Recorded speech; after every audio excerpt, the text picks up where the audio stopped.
Hello friends, welcome to Mantra channel, Mantra Unnati का। The Buddha and his Dhamma के इस सीरीज के सेकेंड एपिसोड में हमने आपको बताया था कि द बुद्धा एंड हिज धम्मा यह बुक प्रकाशित होते ही पाठकों के आलोचनाओं का शिकार हुई, क्योंकि इस बुक में बाबा साहब अम्बेडकर जी ने बहुत से कथानक, बहुत सी घटनाएं परंपरागत मान्यताओं से विपरीत या फिर भिन्न लिखी है।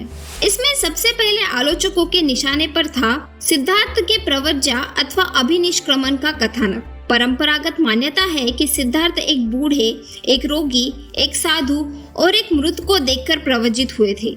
लेकिन क्या यह संभव है कि कोई पुरुष उम्र की 29 साल तक किसी भी बूढ़े व्यक्ति को ना देख पाए, या किसी रोगी को ना देखे, या फिर किसी साधु को ना देखे, वो भी तब जब भारत में श्रमण संस्कृति थी और पूरे देश में साधु घूमते थे? और अगर इस कथानक को सच भी मान ले, तो क्या सिद्धार्थ ने कभी अपने पिता की ढलती उम्र को महसूस नहीं किया होगा? व्यवहार जगत के अनुभव के बिना मनुष्य जीवन के दुखों को समझना और उनके निवारण का मार्ग ढूंढने के लिए प्रेरित होना, क्या यह संभव है? मुझे बूढ़े, रोगी, साधु तथा मृत व्यक्ति को देखकर प्रवजित होने का कथानक बिल्कुल भी तर्कसंगत नहीं लगता। तो अब बात आती है कि इस ऐतिहासिक सत्य की सबसे पुरानी साक्ष्य क्या है? क्या बौद्ध ग्रंथों के संग्रह कहे जाने वाले त्रिपिटक में कहीं भी इस कथानक का वर्णन है? तो डॉक्टर भदंता आनंद कौशल्यान लिखते हैं कि मेरी सीमित जानकारी में इस कथानक का कहीं भी वर्णन नहीं है। और भदंत आनंद कौशल्यान के अनुसार सिद्धार्थ गौतम के अभिनिष्क्रमण की सबसे पुरानी ऐतिहासिक साक्ष्य केवल वे अष्टकथाएं हैं जिन्हें बुद्ध घोष तथा अन्य आचार्यों ने भगवान बुद्ध के 1000 वर्ष बाद परंपरागत सिंहली कथाओं का आश्रय ग्रहण कर पाली भाषा में लिखा था। आइए इस सीरीज के 6th एपिसोड में जान लेते हैं कि उन अष्टकथाओं में सिद्धार्थ की प्रव्रजा का क्या वर्णन है। साथ ही हम जानेंगे कि बाबा साहब इस कथानक को किस प्रकार प्रस्तुत करते हैं, और पता करेंगे कि बाबा साहब द्वारा लिखा हुआ कथानक उस प्रमाण के अर्थ पर कितना खरा उतरता है। भदंत आनंद कौशल्यान लिखते हैं कि खुद्दक निकाय के सुत्त निपात के अट्ठवग्ग में अत्त दंड सुत्त है, उसमें प्रव्रजा का ठीक ठीक कारण व्यक्त हुआ प्रतीत होता है। वह सुत्त कुछ इस प्रकार है: अत्त दंडा भय जात जन पश्सत मेघक सौवेग कित्तई सामी यथा सौविजितमया। इसका अर्थ है, शस्त्र धारण भयावह लगा, यह जनता कैसे झगड़ती है देखो, मुझ में वैराग, संवेग कैसे उत्पन्न हुआ ये मैं बतलाता हूँ। आगे सुत्त में लिखा है, फंदमान पंजे दिस्वा मच्छे अपोदके यथा अय्यमय्ये ही व्यारुद्धे दिस्वाम भयमाविसी। इसका अर्थ कुछ इस प्रकार है: अपर्याप्त पानी में जैसे मछलियां छटपटाती है, वैसे एक दूसरे के विरोध में छटपटाने वाले प्रजा को देखकर मुझ में भय उत्पन्न हुआ। आगे इस सुत्त में लिखा है, समंतरो लोको दिशा सब्बा समेरिता इच्छ भवन मत्तनी नाद्दसासी अनोसित ओसाने त्वेव व्यारुद्धे दिस्वा में अरतियहु। इसका अर्थ है, सभी दिशाओं से जग बेसहारा दिखने लगा, सब दिशाएं कांप रही है ऐसा लगा, और उसमें आश्रय का स्थान खोजने पर निर्भय स्थान नहीं मिला। अंत तक जनता एक दूसरे के विरुद्ध देखकर मेरा जी उब गया। अगर इस सुत्त के अर्थ को हम बूढ़े, रोगी, मृत तथा साधु वाले कथानक से जोड़कर देखें, तो मुझे नहीं लगता कि इसका अर्थ कहीं भी इस कथानक से मेल खाता है। तो आइए जान लेते हैं, द बुद्धा एंड हिज धम्मा में बाबा साहब ने प्रव्रजा का जो वर्णन किया है, क्या वो वर्णन इस सुत्त से मेल खाता है? बाबा साहब लिखते हैं, अब सिद्धार्थ को शाक्य संघ का सदस्य बने 8 वर्ष बीत चुके हैं। अब उनकी उम्र 28 साल है और उम्र का 29वां साल शुरू हो चुका है। शाक्यों का पड़ोसी राज्य था कोलियों का राज्य। शाक्य और कोलिया संघ की विभाजन सीमा थी रोहिणी नदी। इस नदी के पानी का उपयोग शाक्य और कोलिय दोनों ही बराबरी से अपने खेतों को सींचने तथा अन्य कामों के लिए करते थे। कई बार इस नदी के पानी को लेकर शाक्य और कोलिय दोनों में विवाद भी होता था, और विवाद की पृष्ठभूमि होती थी कि पानी पहले कौन इस्तेमाल करेगा और कितना इस्तेमाल करेगा, पानी का बंटवारा कैसे होगा। हर साल की तरह इस साल भी शाक्य और कोलियों में नदी के पानी को लेकर विवाद उत्पन्न हुआ। इस बार के विवाद में जन और माल दोनों की ज्यादा हानि हुई। जब इस विवाद की चर्चा शाक्यों तक पहुंची तब शाक्यों और कोलियों को लगा कि इस समस्या का स्थायी निवारण युद्ध से ही हो सकता है। अब इस युद्ध के प्रस्ताव पर विचार विमर्श करने के लिए शाक्यों के सेनापति ने सभा बुलाई। सभा में संघ को संबोधित करते हुए सेनापति ने कहा, कोलियों ने हमारे लोगों पर पानी के बंटवारों को लेकर आक्रमण किया और हमारे लोगों को ही पीछे हटना पड़ा। कोलियों ने इसके पहले भी हम लोगों पर कई आक्रमण किए और हमने आज तक उन्हें सहा है, लेकिन अब हमें यह सब रोकना होगा और इसका एक ही स्थायी उपाय हो सकता है। वह यह है कि कोलियों के विरुद्ध युद्ध की घोषणा कर दी जाए। मेरे इस युद्ध के प्रस्ताव का कोई विरोध करना चाहे तो वे बोले। तब सिद्धार्थ अपनी जगह पर खड़े हुए और बोले, मैं इस प्रस्ताव का विरोध करता हूँ। किसी भी समस्या का समाधान युद्ध नहीं हो सकता। इस युद्ध से दूसरे युद्ध का बीजारोपण होगा। जो किसी की हत्या करता है उसे कोई दूसरा हत्या करने वाला मिल जाता है। जो किसी को जीतता है उसे दूसरा जीतने वाला मिल जाता है। जो किसी को लूटता है उसे दूसरा लूटने वाला मिल जाता है। आगे सिद्धार्थ इस समस्या का उपाय बताते हुए कहने लगे, शाक्यों को कोलियों के विरुद्ध युद्ध की घोषणा करने में जल्दबाजी नहीं करनी चाहिए। सावधानी से जांच कर यह पता लगाना चाहिए कि वास्तव में दोषी कौन है। वे आगे कहने लगे, मैंने सुना है कि विवाद की शुरुआत हमारे ही आदमियों ने की थी और यदि ऐसा है तो हम भी निर्दोष नहीं है। इस पर सेनापति कहने लगे, यह ठीक है कि पहले हमारे ही आदमियों ने पहल की थी, लेकिन यह बात भी याद रखनी चाहिए कि पानी लेने की बारी भी हमारी ही थी।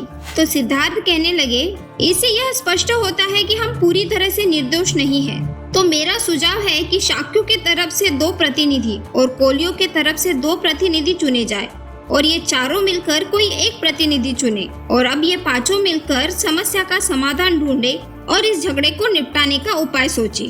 तो सेनापति कहने लगा, मेरी राय में निश्चित रूप से जब तक कोलियों का विरोध करते हुए उन्हें दंड नहीं दिया जाता तब तक यह विवाद समाप्त नहीं होगा। अब सेनापति और सिद्धार्थ इन दोनों पक्षों की बात पर संघ का विभाजन हो गया और जैसा कि हमेशा होता है, इस सभा ने भी बहुमत हिंसा के मार्ग को ही दिया। सेनापति द्वारा प्रस्तुत किए गए युद्ध के सुझाव को ही बहुमत मिला। जब ऐसा हुआ तो सिद्धार्थ अपनी जगह पर खड़े हुए और सबसे प्रार्थना की कि ऐसा ना करे। युद्ध का परिणाम बहुत भीषण होगा। शाक्य और कोलिय केवल पड़ोसी ही नहीं तो निकट संबंधी भी है।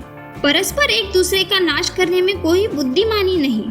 सेनापति ने यह कहते हुए सिद्धार्थ के बात का खंडन किया कि युद्ध में क्षत्रियों के लिए कोई भी अपना पराया नहीं होता। समय आने पर राज्य के लिए अपने सगे भाई से भी लड़ना पड़ता है और यही क्षत्रिय धर्म है। तो सिद्धार्थ कहने लगे, वैर से वैर मिटाना धर्म नहीं, अवैर से ही वैर को शांत किया जा सकता है। तो सेनापति तिलमिला उठा और बोला, इस आदर्श शास्त्र में पढ़ना बेकार है। यह साफ है कि सिद्धार्थ को मेरा प्रस्ताव मंजूर नहीं। तो सभा ही अपने मतों से इस प्रस्ताव का निर्णय करे। जब संघ सभा से इस प्रस्ताव के लिए मत मांगे गए तो संघ के बहुमत से सेनापति का प्रस्ताव सभा में पारित हुआ।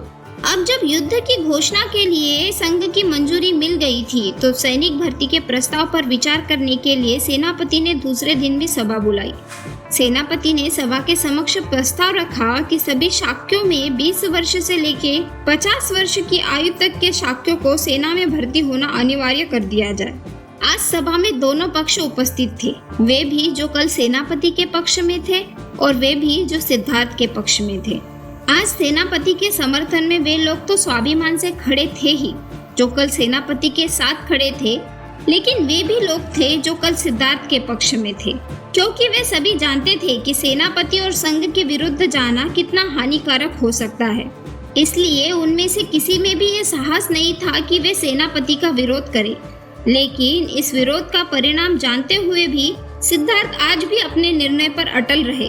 वे निश्चित रूप से युद्ध नहीं चाहते थे।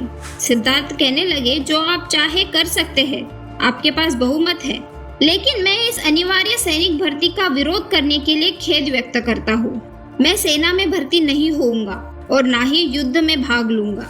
तो सेनापति कहने लगे, सिद्धार्थ, तुम उस शपथ को याद करो जो तुमने संघ में प्रवेश लेते समय ली थी।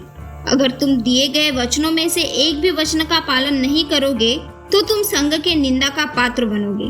तो सिद्धार्थ कहने लगे, निस्संदेह मैं संघ के हित के लिए अपना तन मन धन न्यौछावर कर दूंगा लेकिन इस युद्ध को मैं शाक्यों के हित में नहीं मानता और मेरे लिए शाक्यों के हित के मुकाबले मेरी होने वाली निंदा का कोई महत्व नहीं है। सिद्धार्थ ने संघ को याद दिलाया कि शाक्य और कोलियों के निरंतर झगड़े के कारण शाक्य अपना बहुतांश अधिकार कौशल नरेश को सौंप चुका है।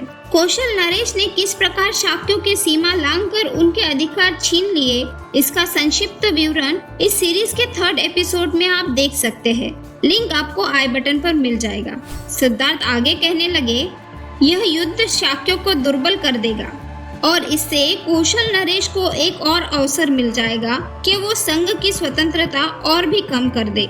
तो सेनापति और भी क्रोधित हो उठा और कहने लगा, तुम्हारा यह भाषण कौशल तुम्हारे किसी काम नहीं आएगा और संघ का बहुमत स्वीकार करना ही तुम्हारा कर्तव्य होना चाहिए। तुम्हें लगता होगा कि संघ की आज्ञा की अवहेलना करने पर कौशल नरेश तुम्हें फांसी या देश से निकाले जाने की बात से बचा पाएंगे, और ऐसा हुआ भी तो संघ के पास तुम्हें दंडित करने के और भी तरीके हैं, जैसे कि तुम्हारे परिवार का सामाजिक बहिष्कार करना और तुम्हारे परिवार के सारे खेतों को जब्त करना।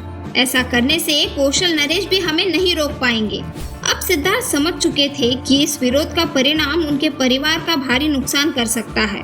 अब उन्हें इन चारों विकल्पों में से किसी एक का चुनाव करना अनिवार्य हो गया था। या तो वो फांसी की शिक्षा ग्रहण करे या फिर देश से निकाले जाने की शिक्षा, और अगर ये दोनों उपाय सफल नहीं होते हैं तो संघ उनके परिवार का सामाजिक बहिष्कार करेगा और साथ ही उनके खेतों को भी जब्त कर लेगा।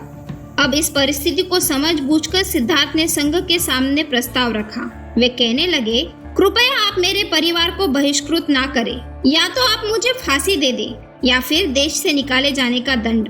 मैं वचन देता हूँ, मैं कौशल नरेश से कोई शिकायत नहीं करूँगा। तो सेनापति बोले, तुम्हारी बात मानना कठिन है, क्योंकि यदि तुम स्व इच्छा से भी फांसी या देश निकाले का फैसला करो तब भी कौशल नरेश समझ जाएंगे कि यह युद्ध के विरोध का परिणाम स्वरूप संघ का फैसला है और वह शाक्यों के विरुद्ध कार्यवाही करेंगे। और यहाँ से शुरू हुआ सिद्धार्थ का बुद्ध बनने का सफर। गौतम ने सेनापति को उत्तर दिया, यदि फांसी या देश निकाले में कठिनाई है तो मैं इस कार्य को और भी सफल कर देता हूँ। मैं परिव्राज्य बन देश से चला जाता हूँ। यह भी एक प्रकार का देश निकाला ही हुआ। तो सेनापति कहने लगे, तुम्हारे परिव्राज्य बनने में एक संदेह है। बिना अपने माता पिता और पत्नी के अनुज्ञा के तुम परिव्राज्य नहीं बन सकते। सिद्धार्थ ने विश्वास दिलाया कि वह अपने परिवार की अनुमति पाने के पूर्ण प्रयास करेंगे। यदि अनुमति नहीं भी मिलती है तब भी वो तुरंत देश छोड़कर चले जाएंगे। संघ के लोगों को यह सुझाव सर्वश्रेष्ठ लगा और उन्होंने इसकी आज्ञा दे दी। लेकिन तभी सभा में से एक शाक्य अपनी जगह पर खड़ा हुआ और कहने लगा कि यदि सिद्धार्थ के जाने के तुरंत बाद युद्ध शुरू होता है तो भी कौशल नरेश सिद्धार्थ के परिव्राजित होने का कारण समझ जाएगा और शाक्य संघ के विरुद्ध कार्यवाही करेगा। तो मेरा सुझाव है कि सिद्धार्थ के गृह त्याग और कोलियों के विरुद्ध युद्ध, इन दोनों में कुछ समय ऐसे ही व्यतीत होने दे। संघ को यह बात नीति की दृष्टि से उचित लगी और संघ ने युद्ध और गृह त्याग में अंतर रखने की बात मान ली। इस प्रकार शाक्य संघ की यह दुखांत सभा समाप्त हुई। तो यह थी वो तर्कपूर्ण कहानी जो अष्ट कथाओं में अंकित प्रमाण को 100% जस्टिफाई करती है। साथ ही हमारे सामने सिद्धार्थ गौतम की छवि एक जिम्मेदार, समझदार और दृढ़ निश्चयी इंसान के रूप में प्रस्तुत करती है। अब सिद्धार्थ के सामने सबसे बड़ी चुनौती थी अपने परिवार से परिव्राजक बनने के लिए अनुमति लेना। मंत्रा चैनल के नेक्स्ट वीडियो में जानिए गृह त्याग की दुखद घटना के बारे में। वीडियो को लाइक करना ना भूलें, चैनल को सब्सक्राइब करें और बेल आइकन जरूर दबाएं।